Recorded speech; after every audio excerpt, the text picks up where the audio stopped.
Ciencias Naturales. Primer año de bachillerato. Respiración celular. Hola estimados estudiantes, ¿cómo están? Espero que muy bien. En esta ocasión vamos a continuar tratando algunos contenidos bastante complejos del metabolismo celular, pero que son básicos para el desarrollo de nuestras vidas. ¿Sabes cuáles son? Bueno, esta vez veremos cómo los seres vivos obtienen su energía útil. Pues necesitamos energía para todas las cosas, así que gastemos un poco y comencemos. Bueno, hagamos una respiración primero. Sabes, cuando hacemos este tipo de cosas, a menudo podríamos pensar que necesitamos oxígeno, ¿es cierto, no? Pero también podemos pensar que exhalamos CO2. Lo llamamos inhalación y exhalación. Pero estos procesos están muy relacionados a un nivel mucho más profundo, a nivel subcelular. ¿Cómo es esto? Bueno, por ejemplo, ¿de dónde viene el oxígeno? ¿Y de dónde viene el CO2 que exhalamos? Lo vamos a ver con mucho más detalle. Pero antes vamos a repasar algunos conceptos que te pueden ser útiles. Veamos. Bien, como sabes, todos los organismos vivos se pueden considerar como tales únicamente mientras pueden obtener o reponer la energía suficiente como la que gastan. Ahora bien, los organismos autótrofos son aquellos que usualmente pueden obtener esta energía a partir de la fuente externa al sistema, que puede ser normalmente el sol. Esta energía es transformada entonces de energía lumínica a energía química. Y luego hay otra transformación. La energía química se puede transformar en energía biológicamente útil. Los organismos heterótrofos, como los seres humanos, solo podemos hacer esta última transformación. A este proceso lo llamamos respiración celular. ¿Qué es entonces la respiración celular? Podemos decir que es la vía catabólica por medio de la cual los organismos vivos rompen moléculas orgánicas y las oxidan para así extraer la energía química contenida en ellas y volverla energía biológicamente útil para todos los procesos vitales. Muy bien, cualquier actividad entonces que nosotros realicemos, incluso dormir, requiere de energía biológicamente útil. Por lo tanto, todos los seres vivos necesitan hacer respiración celular. Y otra cosa que debes notar es que hablamos de que esto es una vía catabólica. La respiración celular es la vía catabólica por excelencia. Si recuerdas de tus clases anteriores, esto quiere decir que son procesos en los cuales las moléculas se rompen, se degradan y liberan energía. Eso es el catabolismo. La vía contraria es el anabolismo, cuando usamos energía para formar moléculas, y lo vimos antes en la fotosíntesis. Ambos procesos se llaman metabolismo. Vamos a detallar la ruta catabólica de la respiración, pero antes te preguntarás, ¿cómo sabemos todo esto? Pues usando algunos organismos modelos en los cuales podemos experimentar. Digamos que es fácil ponerle condiciones ideales para medir las condiciones o los resultados que queremos. Uno de estos es la llamada Saccharomyces cerevisiae, también conocida como levadura. Veamos un poco de la historia de este organismo modelo. Hace unos 5.000 años, los egipcios ya utilizaban levadura para elaborar su pan. Se habían dado cuenta de esta especificidad sin entenderla realmente. Años más tarde, el primer siglo antes de nuestra era, los galos añadieron espuma de cerveza a su elaboración de pan. Este método sirvió para acelerar la fermentación y mejorar el sabor del pan y la rapidez con que crecía. En cierta forma, gracias a los galos, cuando te levantas por la mañana, puedes comerte un delicioso pan. Ya en 1857, el científico Louis Pasteur relacionó la levadura en los procesos de fermentación. Analizó y comprendió a la fermentación como la respiración sin aire. Su planteamiento fue que las levaduras eran responsables de la fermentación y demostró que la célula de levadura puede vivir con o sin oxígeno y que este era un elemento clave en el sabor y aroma del pan. Pasteur también demostró que los hongos de los vinos son los causantes de otro tipo de fermentación, la fermentación acética, responsables de malograr la formación y conservación del vino. Otro científico que aportó datos interesantes con respecto a la fermentación fue Edward Buchner, galardonado con el Premio Nobel de Química en 1907 por el descubrimiento sobre sus estudios de la fermentación. Para ser exactos, eran estudios sobre la fermentación alcohólica en ausencia de células vivas. Con este experimento demostró que la fermentación alcohólica se debe a la acción de unas enzimas llamadas cinasas y no a la simple acción fisiológica de las células de la levadura, determinando que la fermentación es en realidad causada por dicha secreción de la levadura.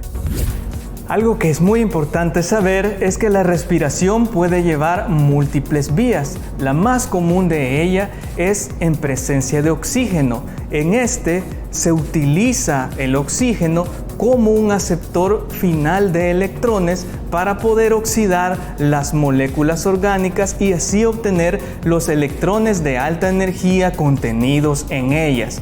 Ahora bien, en ausencia de oxígeno pueden darse otras rutas, otras vías. Estos mecanismos se conocen como anaerobios. Vamos a iniciar con los mecanismos aerobios, pero antes vamos a decir que ambos tienen dos cosas en común. Una es que todos rompen moléculas para obtener los electrones de alta energía. Y la segunda cosa es que la molécula preferida a romper es la glucosa, en un proceso llamado glucólisis o glicólisis. Vamos a detallar primero este proceso. Bien, reforcemos la idea. La energía biológicamente útil es en realidad un conjunto de electrones de alta energía que se obtienen a partir de las moléculas orgánicas que se van a degradar durante la respiración celular. Hasta ahí todo va muy bien. Esos electrones que hemos recolectado los vamos a pasar hacia unos colectores que llamamos, por ejemplo, el nicotinamida adenina dinucleótido o NADH. Y también hay otro tipo de cargadores, pero nos vamos a quedar con esta idea. También podemos medir esta energía como adenosín trifosfato, que es básicamente la llamada moneda energética. Este es un nucleótido el cual porta mucha energía en sus enlaces. Estas dos ideas las tenemos que tener claras para poder ver el proceso en sí de respiración celular. En la respiración celular aerobia, lo que va a suceder es que una molécula de glucosa va a reaccionar con 6 moléculas de oxígeno, que son estas que tenemos acá. Estos van a reaccionar y nos van a producir, van a degradarse y nos van a producir 6 moléculas de CO2 más 6 moléculas de agua, más la energía que podemos medir como ATP o como NADH, dependiendo cuál es el que más te guste. Bien, ese es el resumen. Es bueno que lo tengamos en cuenta porque luego vamos a ir profundizando en cada detalle. Si te fijas, pues la energía no está representada aquí, pero puede ser vista desde un montón de maneras. Por ejemplo, en los seres humanos la podemos ver en la temperatura corporal. Ahí se libera energía como calor, sin hacer más nada. Normalmente una vuelta, digamos, de la respiración, o sea, una glucosa que ha sido respirada, produce teóricamente un máximo de 38 ATP para cualquier cosa. Pero normalmente no se llega a esa cantidad y de hecho se deben de invertir 2 de ellos. Por lo tanto, el máximo teórico llega a ser de 36 ATP, pero raras veces sucede así. Hemos visto entonces la energía. ¿Y qué pasa, por ejemplo, con el agua? Bueno, es fácil. Si, por ejemplo, soplas en un vidrio, puedes ver que tenemos acá agua que se condensa desde nuestra exhalación. ¿Y qué pasa entonces con el otro producto, que sería el CO2? Bueno, el CO2 es un gas invisible, entonces no lo podemos ver. Para ello podemos hacer un pequeño experimento que es muy sencillo. Vamos a apartar estas moléculas y vamos a utilizar estos materiales. Necesitamos hidróxido de calcio, un poco de agua, un filtro y un embudo, nada más. ¿Qué es lo que vamos a hacer? Bueno, muy fácil. Vamos a colocar el hidróxido de calcio, o lo que llamamos cal, acá un poco, no tiene por qué ser demasiado, basta con una cucharada. Lo mezclamos hasta que esté prácticamente todo disuelto. Es un sólido que no es tan fácil de disolver, y además, si te fijas, el agua queda de un color claro, como horchata con leche, algo así. Una vez que lo tenemos, vamos a utilizar nuestros filtros y un embudo, y el objetivo acá es aclarar la solución.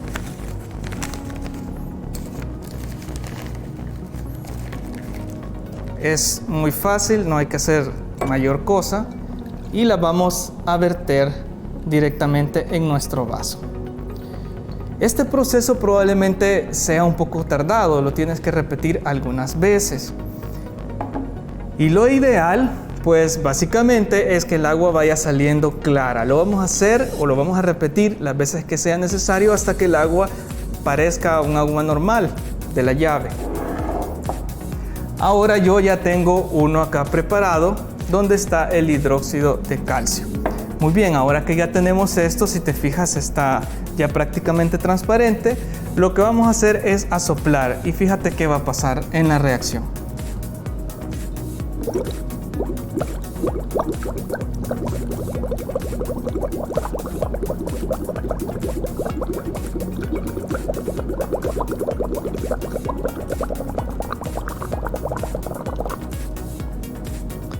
Si te fijas, el agua ahora es bastante más turbia que antes, y además, si lo dejamos reposar en un momento, vas a ver que empiezan a depositarse un compuesto sólido ahí, pero hay que dejarlo un tiempo. Ese compuesto sólido es el carbonato de calcio. ¿Qué es lo que ha pasado? Bueno, como sabes, cuando nosotros estamos respirando, exhalamos CO2. El CO2, cuando está en agua, se va a disolver como ion carbonato, o también llamado bicarbonato, y este va a reaccionar con el hidróxido de calcio, que también, cuando está en solución acuosa, se va a dividir en los iones bivalentes de calcio y en el oxidrilo. Entonces, lo que vamos a hacer es que vamos a combinar el ion carbonato con el calcio, y entonces formamos carbonato de calcio, que es una sustancia poco soluble en agua y es blanquecina, y por eso estamos observando cómo se está realizando. Otro experimento en el cual podemos ver, porque esto lo acabamos de hacer en presencia de oxígeno en la atmósfera, es eliminar el oxígeno atmosférico y ver qué reacción es la que prosigue. Este va a ser otro procedimiento en el cual vamos a poder saber qué es lo que va a suceder si existe producción de CO2 en ausencia de oxígeno. Lo vamos a hacer con un poco de levaduras. Vamos a usar levaduras y agua azucarada. Entonces simplemente los vamos a colocar en una botella. Ya tenemos ahí nuestras levaduras. Estas son las que se pueden conseguir en una tienda para hacer pan. Y vamos a colocarle también el agua.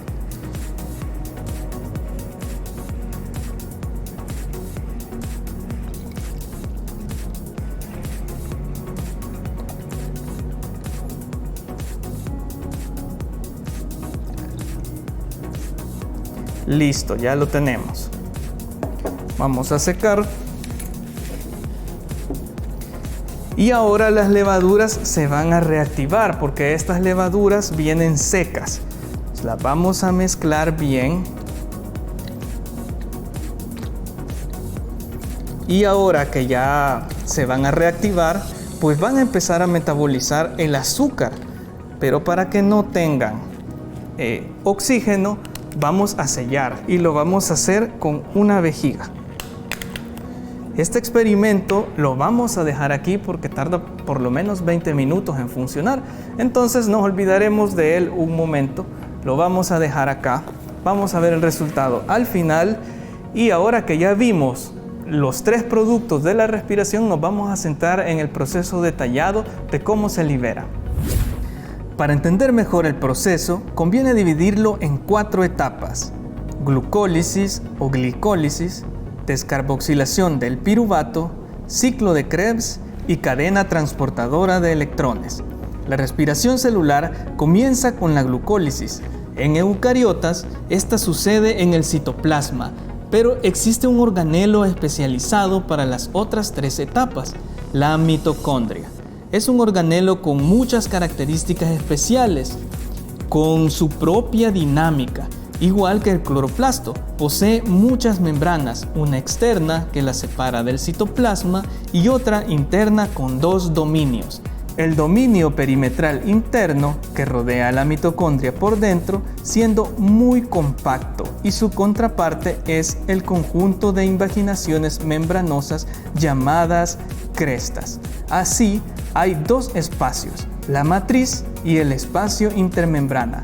Esto es importante porque cada estructura está especializada para que sucedan fenómenos distintos. Veamos cuáles y cómo.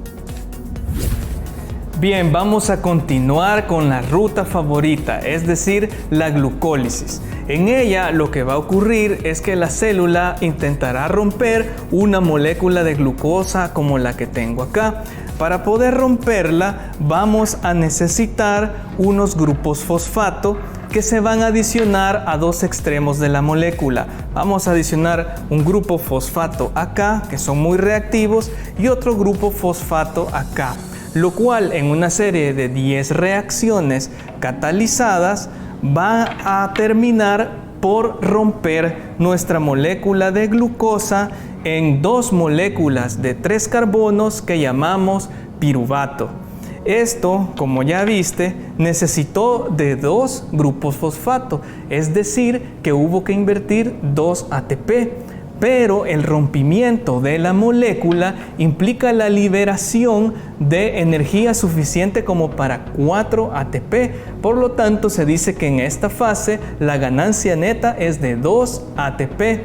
Cabe mencionar que este mismo proceso produce agua. Aquí tenemos nuestra primer agua metabólica y además se producen otros electrones que los cargamos en el NADH. Bueno, y así termina el proceso de la glucólisis y vamos a continuar con la otra etapa. Bien, una vez que decíamos que teníamos la molécula de piruvato, tenemos 2 opciones. En presencia de oxígeno nos podemos ir a la siguiente fase, su descarboxilación. Y en ausencia de oxígeno podemos seguir otra ruta, por ejemplo la fermentación. Pero esa la dejaremos para luego. Seguiremos con la descarboxilación. Esta consiste, como su nombre lo indica, en cortar o quitar un átomo de carbono de la molécula, dejando como resultado en este lado una molécula o grupo acetil, este que tenemos acá, y por otro lado nos vamos a liberar CO2, es decir, tenemos aquí nuestro primer CO2 y el grupo acetilo. Este grupo acetilo pasa a una siguiente etapa y es que se va a combinar con una coenzima que llamamos coenzimo A para formar el acetilcoenzimo A. Este acetilcoenzimo A luego va a entrar a la siguiente fase de la respiración, en la que llamamos ciclo de Krebs. Hay que recalcar que tanto en la descarboxilación como En la unión al acetilcoenzimo A se libera también electrones de alta energía que nosotros dejamos, nuestras células dejan almacenados en NADH. Ahora veamos el ciclo. El siguiente paso es llamado ciclo de Krebs en honor a Adolf Krebs, que fue el científico que descifró el conjunto de reacciones. También lo puedes encontrar como el ciclo de los ácidos tricarboxílicos o CAT. ¿Por qué? Porque la mayoría de estas moléculas clave que están en el ciclo tienen 3 grupos carboxilo. Uno de ellos es el ácido cítrico y por lo tanto también lo puedes encontrar como ciclo del ácido cítrico. Ahora bien, en general, lo que constituye este ciclo es que la molécula que se va a formar va a ir perdiendo poco a poco carbonos y con ello se va a ir cosechando energía. Veamos un poco a detalle esta situación. El ciclo de Krebs sucede en la matriz mitocondrial. Comienza cuando una molécula de oxaloacetato de 4 carbonos adquiere al grupo acetilo de la acetilcoenzimo A, así regenerando la coenzimo A y produciendo una molécula de ácido cítrico o citrato que contiene 6 carbonos. Progresivamente, esta molécula de citrato irá siendo oxidada, perdiendo en el proceso 2 átomos de carbono que se liberan en forma de dióxido de carbono. Adicionalmente, se obtiene agua. Durante estas descarboxilaciones oxidativas, la célula puede cosechar los electrones de alta energía que estaban contenidos en los enlaces de los carbonos y obtener energía directamente utilizable, como el caso del ATP, o también almacenarlos en cargadores como el NADH. Finalmente, al perder sus 2 carbonos, el citrato regenera nuevamente a la molécula de oxaloacetato de 4 carbonos para iniciar un nuevo ciclo. Bien, como de seguro ya vamos notando, la razón principal de todas estas reacciones es ir cosechando la mayor cantidad de electrones de alta energía que van a ser utilizados entonces para mover la cadena transportadora de electrones, en la cual lo que haremos será utilizar un gradiente de potencial redox para producir a nuestro ya viejo conocido ATP. Ya vimos esto durante el proceso de fotosíntesis, pero conviene que lo repasemos, pues el propósito es un poco distinto. Veamos entonces esta cadena. Antes de detallar, es bueno que recordemos que las cadenas transportadoras de electrones suceden gracias a complejos de proteínas inmersas en las membranas.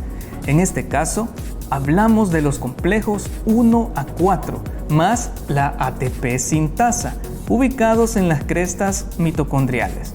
Estos 4 complejos utilizan electrones de alta energía para bombear protones hacia el espacio intermembrana que se observa abajo.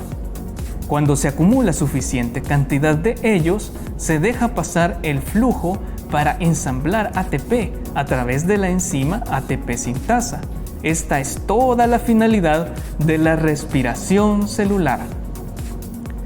Los complejos 1, 3 y 4 pueden bombear directamente los protones, pero el complejo 2 no puede hacerlo, así que promueve el bombeo a través de los complejos 3 y 4. Los electrones de alta energía proceden directamente de la cosecha de NADH y otros portadores que se han obtenido durante las reacciones que abordamos antes. El movimiento de los electrones que energizan el sistema sigue un camino particular gracias al gradiente de potenciales redox. Si recuerdas, el camino va desde un mayor hacia un menor potencial. Por ello, se dice que los complejos están acoplados por un conjunto de reacciones. En sí, esta es una cadena transportadora de electrones de la respiración celular. Detengámonos en el complejo 1. Este acepta parejas de electrones que proceden de nuestros portadores principales. los NADH, donde son pasados a través de una cadena de centros de oxidorreducción. Consisten en grupos de átomos con diferente afinidad por los electrones. Cada vez es mayor. Así, los electrones pasan uno a uno, molécula a molécula. Claro que este es un flujo de electrones. Esto es tan rápido como la electricidad. Los complejos pueden usar la energía para bombear protones directamente a través de la membrana o pasarlos a otros aceptores que se encuentran embebidos en ella, como la coenzima Q, con lo cual pueden trasladar el flujo de electrones hacia otros complejos. Tal es el caso del movimiento entre los complejos 2 y 3. A su vez, el complejo 3 puede transferir electrones hacia el complejo 4, empleando como transportador la molécula del citocromo C. A su vez, esta moverá el flujo hacia el complejo 4. El movimiento de los electrones se ha completado. Los protones han sido movidos al espacio intermembrana y el objetivo de la respiración celular se ha concluido. Bueno, y ahora es tiempo de que veamos los resultados de nuestro experimento. Fíjate bien que lo que ha pasado es que la vejiga ahora está inflada y entre más tiempo lo dejemos, pues más tiempo vamos a ver cómo esta vejiga va a seguir inflándose. ¿Qué es lo que ha sucedido? Este gas que está contenido aquí es dióxido de carbono que ha sido producida por la levadura cuando la privamos del oxígeno. Este proceso que estamos haciendo es una fermentación donde, en ausencia de este oxígeno, la levadura pues rompe la glucosa y luego tiene que deshacerse de las moléculas de piruvato y de otros intermediarios. Esto lo hace formando alcohol y produciendo CO2. Así hay muchos caminos para la fermentación. Esta fermentación no debe ser confundida con la respiración anaerobia, ya que esto es una vía como para deshacerse de los productos metabólicos y no se obtiene toda la energía necesaria. En cambio, en una respiración anaerobia, la única diferencia es que no se usa oxígeno, sino que otros compuestos como sulfatos para siempre generar una cadena de transporte de electrones.